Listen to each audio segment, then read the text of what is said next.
संत एकनाथ. संत नामदेव व संत ज्ञानेश्वर यांच्या कार्याची परंपरा संत एकनाथांनी पुढे चालवली. ते पैठणचे राहणारे. त्यांनी भक्तिमार्गाचा प्रसार केला. त्यांनी अनेक अभंग, ओव्या व भारुडे लिहिली.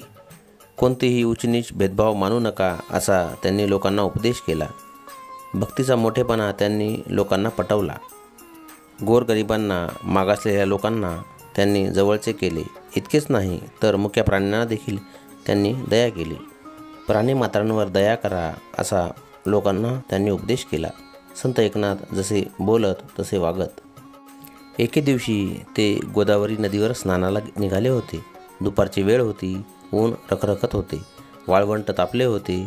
त्या तापलेल्या वाळवंटावर एक पोरके पोर रडत बसले होते. त्याच्या रडण्याचा आवाज नाथांच्या कानी आला.